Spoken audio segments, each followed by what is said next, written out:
Hey guys, how's it going? Hope you're doing well. My name is Crown, and today I'm going to read you some very interesting stories that I hope that you're gonna love. And now, without further ado, let's go!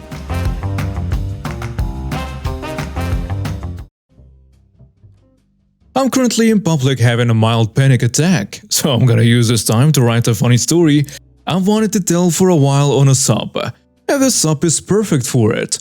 I don't think it fits in pro-revenge, but we kinda went all out on these people over small irritations, so I'm going to post it here. Alright, the story begins a few years back. My mom and I made most of the important decisions for the house, which only included us and my brother at the time.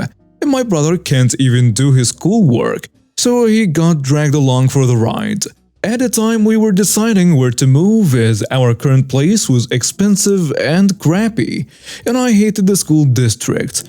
I voiced this to my mom and we immediately left that district for a lower rent place, as my brother didn't like the district any more than I did, and all was well. For like the first week, and then our neighbors showed up. Only one really needs a name, so I were referred to him as Roger. And Roger sucked. Our first interaction with him was him parking in our parking space, something that would become a frequent occurrence for him and his friends to do. This was a pretty big issue because the only other parking we could realistically use was 3 blocks away. So this definitely ruined my mom's day when it happened, and watching her mood get ruined by a jerk of a neighbor was never lovely. This added up over time, so I decided to retaliate against him. First, in a small way. At the time we were still thinking it would stop, so I did something small. I told my friend to park next to our spot and give our neighbors a taste of no parking. This did not end well. Roger parked his car in and immediately threatened him with physical violence. My friend told him he wasn't local, and if he let him out, he'd be on his way. After I told my mom about this, she insisted that this was the last straw. Our landlord wasn't doing crap to preserve our parking, and our neighbors were threatening us with physical violence. Well, what the hell are we going to do? I asked my mom. We're gonna run the lease up, she replied, and call some friends. And call some friends we did. Over time. Quickly, just because they incited our ass by taking our parking spot, we did anything and everything we could to ruin Roger's life. Anytime we saw him, we would just smile and wave. He never knew we were behind any of this. My mom contacted one of her friends, who was a sheriff. He mentioned he knew of drugs getting allegedly passed around in our neighborhood, but didn't know who was doing it. He told her if we got enough evidence, they could stake out his house to grab more, and eventually that might lead to roping him in. Busting him with a drug dealer, that would be sweet. We'd finally have our parking back. So we set out to collect any and every piece of evidence we could. Audio of him screaming, recorded. We'd smell through the walls, times and locations written down. People parking in our spot, license plates noted down. I set up a camera to automatically record them coming and going too. We had a thick book of a paper trail on when and what this guy did in his house. About 10 months into this, my mom left me out of the loop. Still not sure why, but as I understand, my logging of license plates immediately lined up. And we found out Roger was a jerk dealing drugs. Half the license plates we had noted down had been arrested and searched, and drugs were found. The cops were confident now. They had their guy and just needed a bit more evidence on him. This all came to a climax after Elise's long suffering. We had never used our parking spot, had walked 5 minutes away just to get in our car, and had been threatened by and woken up by our neighbor repeatedly. And then, just 4 days before we were to move out, it happened. 6 law enforcement cars swarmed his perimeter, 4 of which were police cars, 2 of which were from Child Protective Services. I saw the door get kicked down, the guy get dragged out in cuffs, along with his wife, and 3 kids removed from the household and driven in the other direction. To this day, nobody except my mom's sheriff friend, who was very grateful, knew of her involvement, and according to him, The guy got quite a few years and won't see those kids again. I'll start off by saying this happened to my sister and the actions taken were hers. My sister has always gotten along very well with her teachers and has a habit of forming actual friendships with them to the point that she still talks to her 5th grade English teacher along with many others decades later. This happened about 15 years ago. My sister was a student at Job Corps, a government-run live-in campus vocational training program studying hotel/motel management. She got on extremely well with her hotel/motel management teacher, better than pretty much every teacher she'd already had up to that point. One day the teacher goes to the center's dean's office and walks in on a paper shredding session. It turns out that there was some pretty major embezzling happening at the center, as in more than 60% of the funds for the center were being stolen. The teacher was appalled and despite some rather lucrative offers made, refused to join in on these acts. Less than a week later, the teacher was fired for trumped-up reasons. This was especially bad given the teacher was only 2 years away from retiring, and being fired lost the retirement package. Needless to say, my sister was pissed, knowing how things typically work and that almost any report she tried to make would just be swept under the rug. If it was taken seriously at all, she came up with a plan and took things nuclear. Over the next month or two, my sister managed to gather some basic evidence of the embezzling. Nothing concrete, but enough to warrant considerable investigation by the authorities. She took the little evidence she was able to gather, along with the story of what happened to her teacher, and sent the information in an email to the Job Corps regional director. Now, like I said, she knew that her email would likely be ignored, or the event swept under the rug. So, she got smart. The email was CC'd to every single major person in the Job Corps chain of command, all the way up to the national director, as well as to anyone even tangentially related to Job Corps in the upper echelons of the Department of Labor, and every member of Congress, as well as the US President's office. Remember, this was a government-run program. All in all, the email was sent to over 2,000 people. Basically, she not only sent the report, but sent it in such a way that everyone who got it could also see everyone else who got it. And she sent it to way more people that would be needed to ensure the issue couldn't be swept under the rug. 2 weeks later, after the investigation finished, never seen the government work so fast on anything that wasn't collecting owed taxes.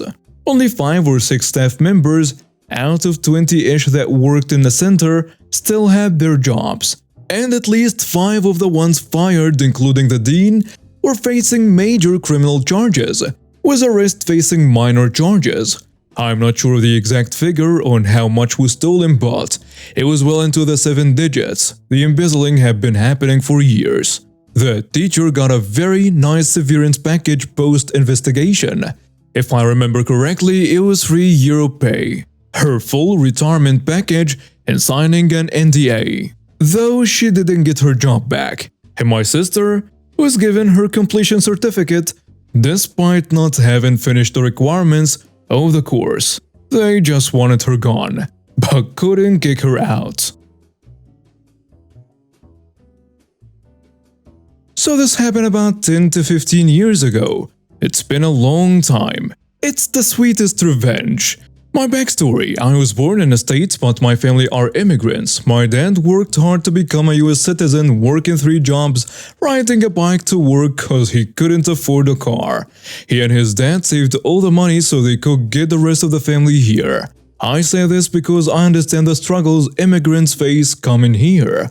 Starting a new life without any support, I would never do this to someone actually trying to better their life. This piece of crap, though, did not deserve to be here. The story is about my best friend's boyfriend. He lived with her in her family's house, renting a room, driving her car to work and using her cell phone that her parents paid for. She was 19 at the time, and I was about 21. I was working at a club with my boyfriend. I worked really late, and I had 2 kids. I asked my best friend if she could come over and watch them while they slept. Basically, just come hang out at my place. My sons were about 6 to 7 years old. The little ones was less than a year old at the time. She asked if she could have people over so she wasn't bored. I said sure, I don't mind. I asked that she just not throw any parties. We laughed as she agreed. Everything was fine when she got back. I thanked her and she left. Later that night, I saw a cup with a cigarette butt in it.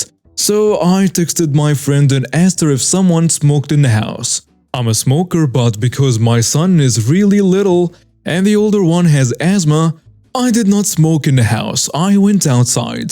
And the reply I received didn't make any sense. Freezing. What kind is it? I said, I don't know. In my mind, I'm like, there were only 2 other people here. How could you not know if one of them smoked inside? She's not a smoker, so I knew it wasn't her. I started receiving more questions instead of a yes or a no answer. The replies also didn't make much sense. It was broken English and stupid spelling mistakes. By this point, I knew I wasn't talking to her. Instead, it was her boyfriend. My best friend is white and he's Mexican. He was trying to fool me so I would tell him who she was here with. I never liked him. Not for any specific reason, he just rubbed me the wrong way. From the very beginning. They have been dating for about a year or 2 now. By this point, I knew he was a piece of crap. I really dislike him because of how he treated her. He was controlling and abusive. I didn't see her as much anymore because I had gotten into an argument with him at her house earlier that year. We all wanted to go out to a friend's place. He didn't. He said she couldn't go either. She wanted to, but he said no. I told her we were leaving. It was really late, but this jerk made a big deal out of it. He decided it was a good idea to wake her dad, so her dad would force her to stay home. This got me mad because he has no respect. He lives in their home and he can't even let her dad sleep. Besides, she was an adult, not to mention her dad never cared if she was going anywhere with me. Her parents knew if she was with me, she was safe. After that, it blew up. I decided not to be around him. I wouldn't be able to hide my contempt for him. And this is why she didn't come over to watch my kids with him. I didn't understand why she stayed with him, especially after she told me that he forced himself on her. I put up with him for my friend. I knew if I was around he wouldn't dare to mistreating her in front of me. Back to the texts. He's pretending to be her and I tell him I know it's him and talk crap. He then said he was going to come over, shoot up my house with my kids still inside. I basically laughed to myself. I didn't believe him. I replied with a threat to get him deported. I got in touch with a mutual friend of mine and my best friend. She knew more about him. She told me he had a warrant out for his arrest. The cops had gone to pick him up one day, but they didn't find him. The family hid him. He hid next door. My best friend's neighbor was her grandma, and I didn't know any of that. I also didn't know his full legal name. She gave me everything I needed, and I told her what I was going to do and not to tell our friend. I called the cops and gave them his location. Everything they needed to know so they wouldn't miss him. They actually picked him up the same night. I then called ICE, US Immigration and Customs Enforcement. He was put on ICE hold on. He couldn't get bailed out of jail now. Once in custody, the only way he was getting out was when he reached Mexico. I felt bad for my friend and their daughter. I knew she would probably never see him, but I believe I did her a favor. I ended up telling her what I did not long after. I didn't want her to find out through someone else and get even more upset with me. It's been so long since then. She never said she was mad about it. I'm sure she was, though in the beginning. In the end, I did her a favor. Her life has completely changed in a good way. Her daughter has a better father now, someone who takes care of both of them. That jerk lost everything he owned, lost his girl, side chick, and was arrested and deported. He also lost any chance of having any real relationship with his daughter. I did hear that he came back, but it took about 10 years. Their daughter was less than a year old. She's about 30 now. I believe he's met her once since all this happened. He got to see the great life she has without him in her life. This happened last night. I have terrible neighbors. They like to get drunk and fight. They will fight anyone, each other, or even come after my children or myself. Well, last night was no exception. They were getting rowdy and hollering. I am so sick of it. They were throwing stuff into the road, playing in traffic, screaming and making a scene. I'm not feeling great, so I was in bed with the window open. I turned on my lamp, got up to the window to close it, and they saw me. Of course, that started a new round of yelling obscenities at me. I just shook my head. The window is quite big and heavy, and like I said, it's not feeling great, so it was taking some time to close. She yelled something along the lines of, "You enjoying the show? Why don't you record this? Your security cameras are not working? Why don't you call the police if you really want to see a show?" I had no intention of involving myself. I just wanted to not hear them. But then I remembered my internet was down, and my security cameras weren't working at the moment. So I propped up a spare phone on my window and started recording while I called the police. Per their request, I gave the police a play-by-play which they could clearly hear in the background, along with their names and the address. Within a few short minutes, there were several police cars surrounding their place and mine. The woman ran inside to hide. The man ran to his van to drive off, and the two children were roaming my front yard in just their underwear. I knew they had small children but had assumed they were in bed because I hadn't seen or heard them. Did I mention that it was 9:30 or 10 p.m. and raining? Police took them all away. Kids were loaded up as well. This isn't the first time, but I was really hoping it was the last time, at least for the kids' sake.